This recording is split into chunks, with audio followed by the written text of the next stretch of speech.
Dan tentunya ibarat menarik sebuah busur panah ini, semakin kita jauh menarik busur panah ke belakang, maka daya tancap dari panah tersebut akan semakin dalam.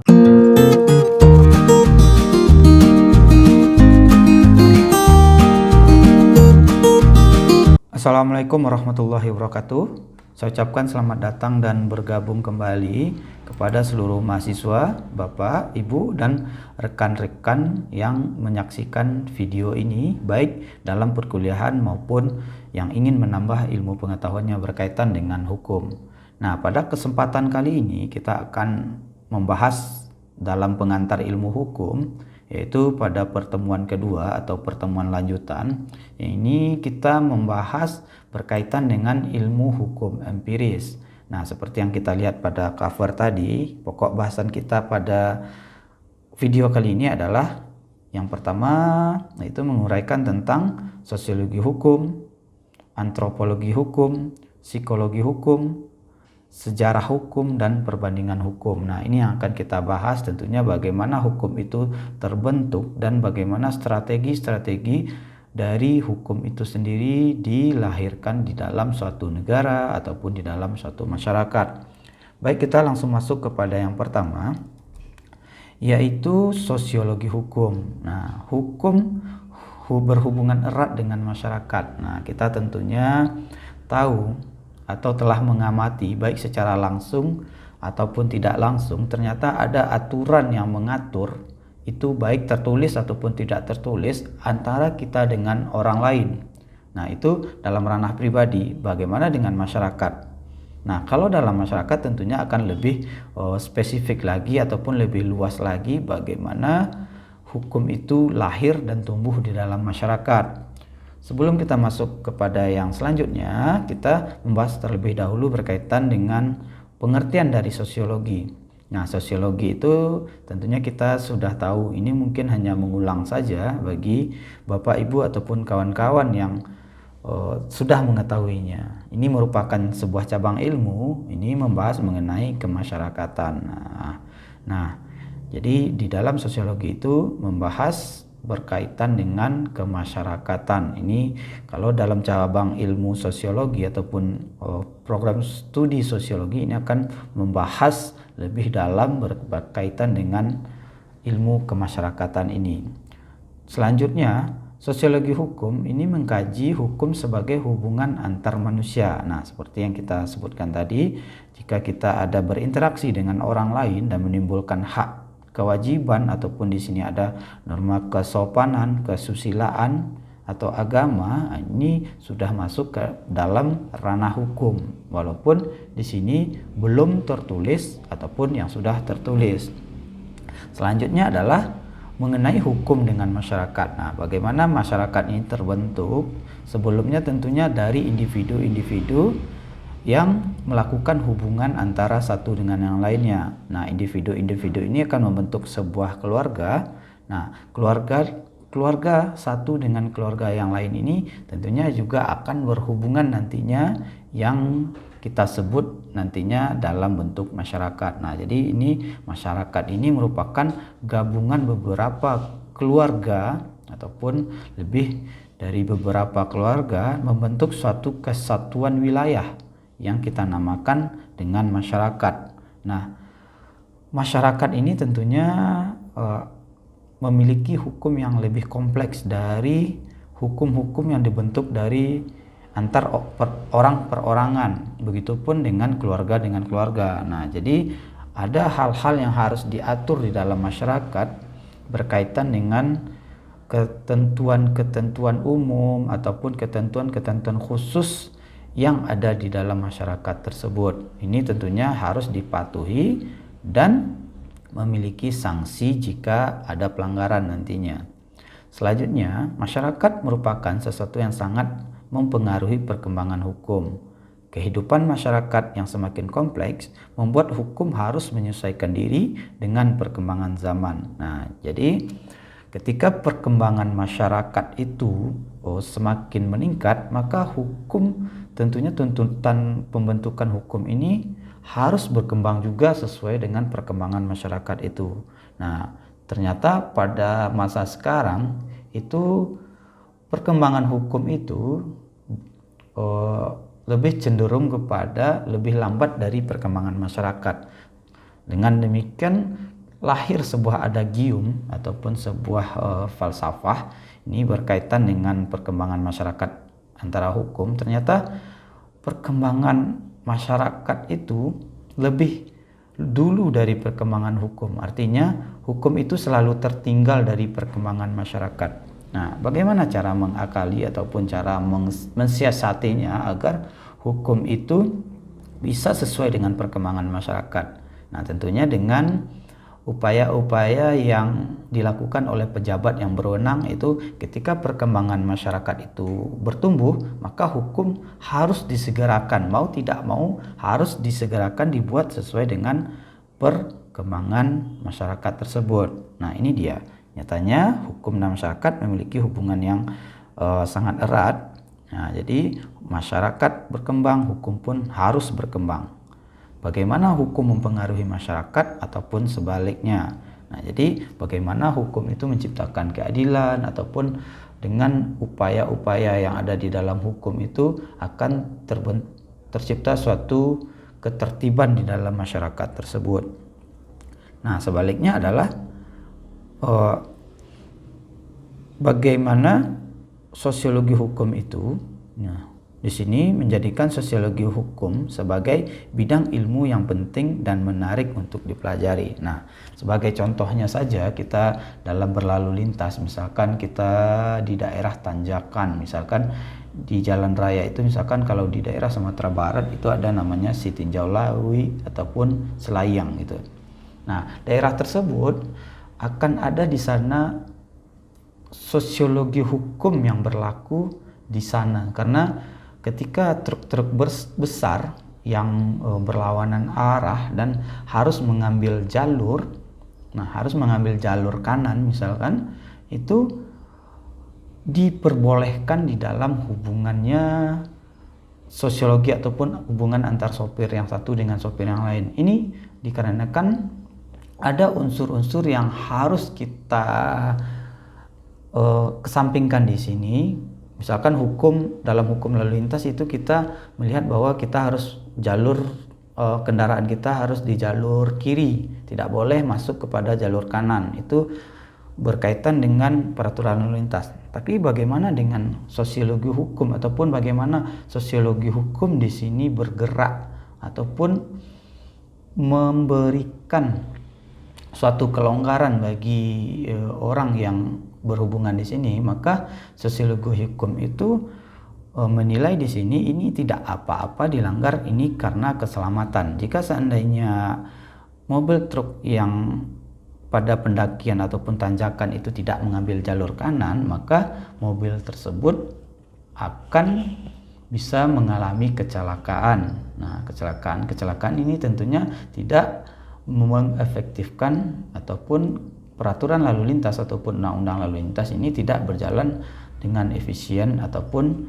pada akhirnya tidak menertibkan, malah memberikan kecelakaan kepada orang lain. Nah, jadi hukum itu sifatnya fleksibel walaupun nantinya ada aturan-aturan yang harus dikesampingkan untuk keselamatan bersama. Itu fungsi sosiologi hukum ataupun bagaimana sosiologi hukum bergerak dalam ranah sosial tersebut. Selanjutnya kita masuk kepada antropologi hukum. Nah, antropologi hukum berkaitan dengan kebudayaan.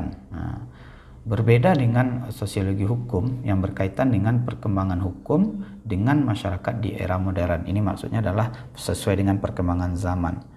Antropologi hukum lebih memfokuskan diri mengenai hukum yang berkembang melalui kebudayaan dalam lingkup masyarakat tradisional. Nah, jadi antropologi hukum ini membahas berkaitan dengan bagaimana terbentuknya hukum itu dalam masyarakat tradisional. Misalkan di Indonesia kita contohkan itu berkaitan dengan perkawinan misalnya.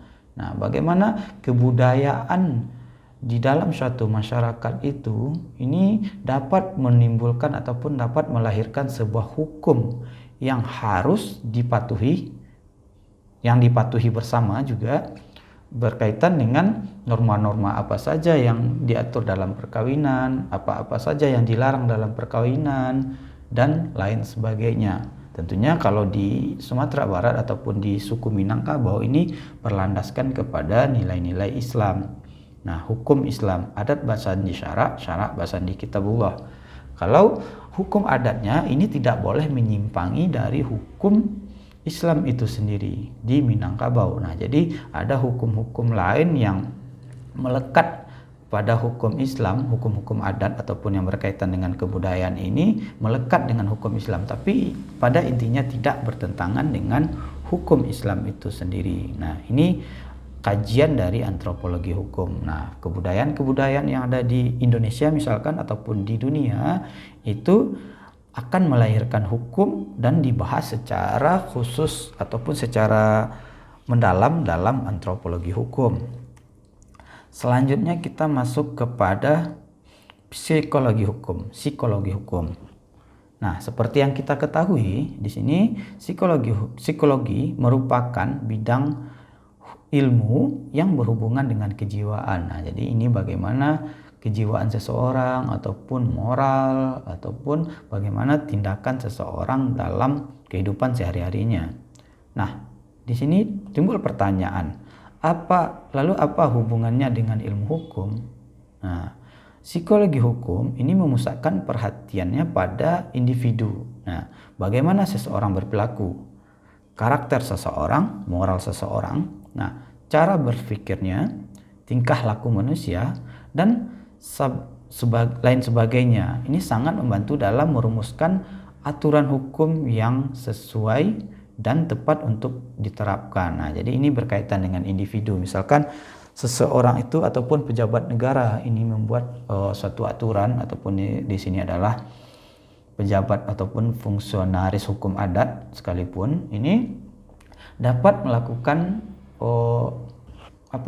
pemantauan ataupun penelitian berkaitan dengan psikologi masyarakatnya, bagaimana psikologi dalam masyarakat itu tumbuh ataupun bagaimana sikap-sikap individu yang ada di dalam masyarakat itu tumbuh dan bisa diterapkan nantinya ataupun dilahirkan suatu hukum yang sesuai dengan masyarakat tersebut. Jadi hukum yang dibuat di dalam suatu masyarakat, negara ataupun dunia ini agar mencapai suatu hukum yang tepat, ini harus dilakukan penelitian-penelitian ataupun uraian-uraian berkaitan dengan bagaimana sikap seseorang ataupun individu-individu itu dapat diatur, bagaimana karakter dari suatu kelompok itu dapat memberi ataupun mengayomi hukum berdasarkan hukum yang ada di daerah tersebut.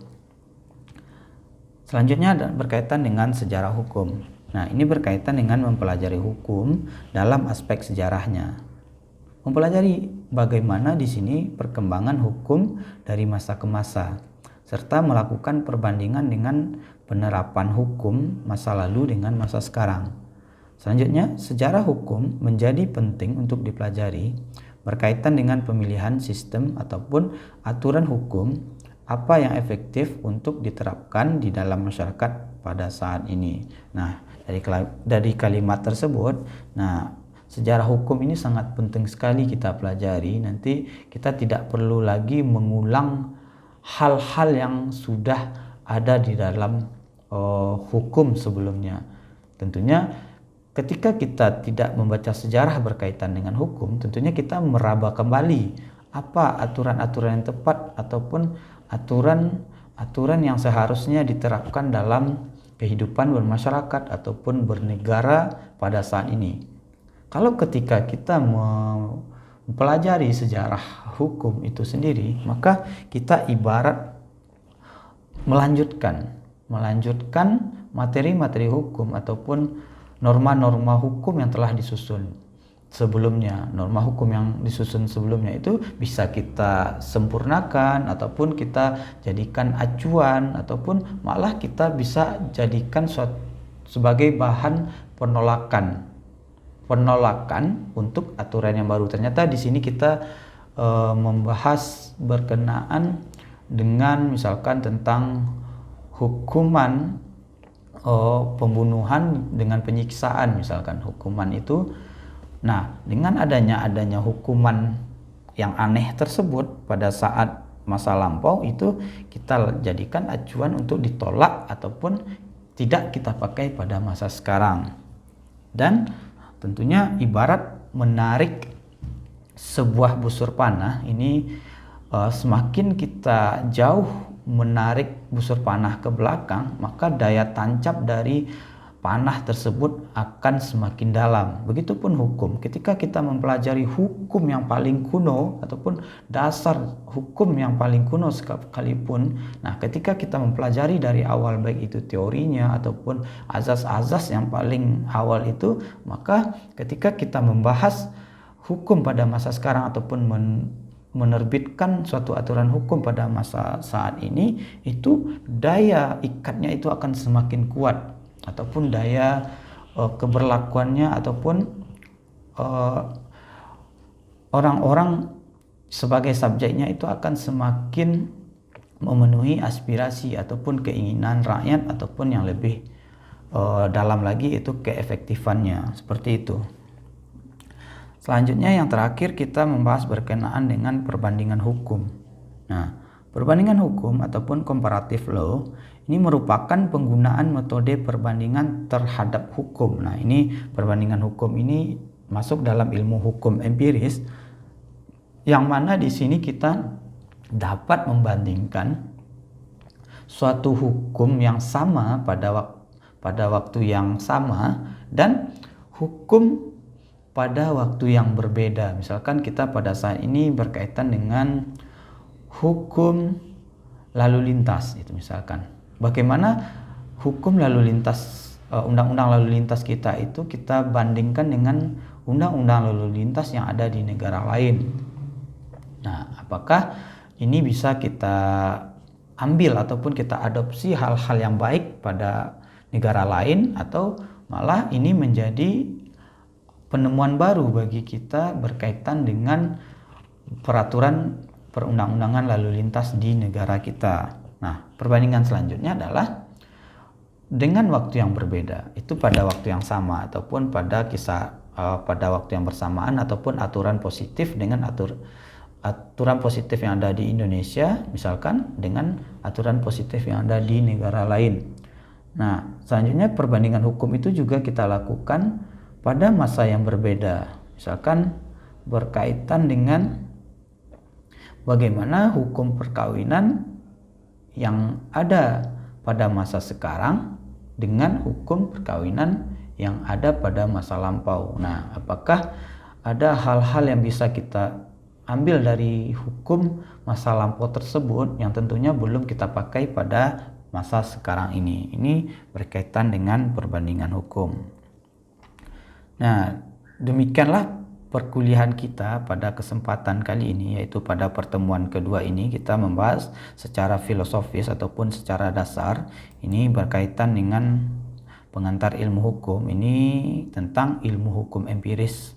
Tentunya ini akan menjadi acuan bagi kita pada perkuliahan selanjutnya ataupun pada pemantapan ilmu-ilmu hukum yang akan kita pelajari secara spesifik nantinya. Ketika kita telah paham dengan hal-hal dasar ini, kita akan mudah mengklasifikasikan hukum itu masuk ke ranah mana, bagaimana hukum itu ditemukan, dan bagaimana pembentukan dari hukum itu sendiri. Baiklah, terima kasih banyak atas perhatian Bapak Ibu, kawan-kawan ataupun yang menonton video ini, baik dalam hal keperluan perkuliahan ataupun dalam hal penambahan ataupun pemantapan ilmu pengetahuan dari penonton. Terima kasih banyak. Mohon maaf jika ada kesalahan. Saya tutup. Assalamualaikum warahmatullahi wabarakatuh.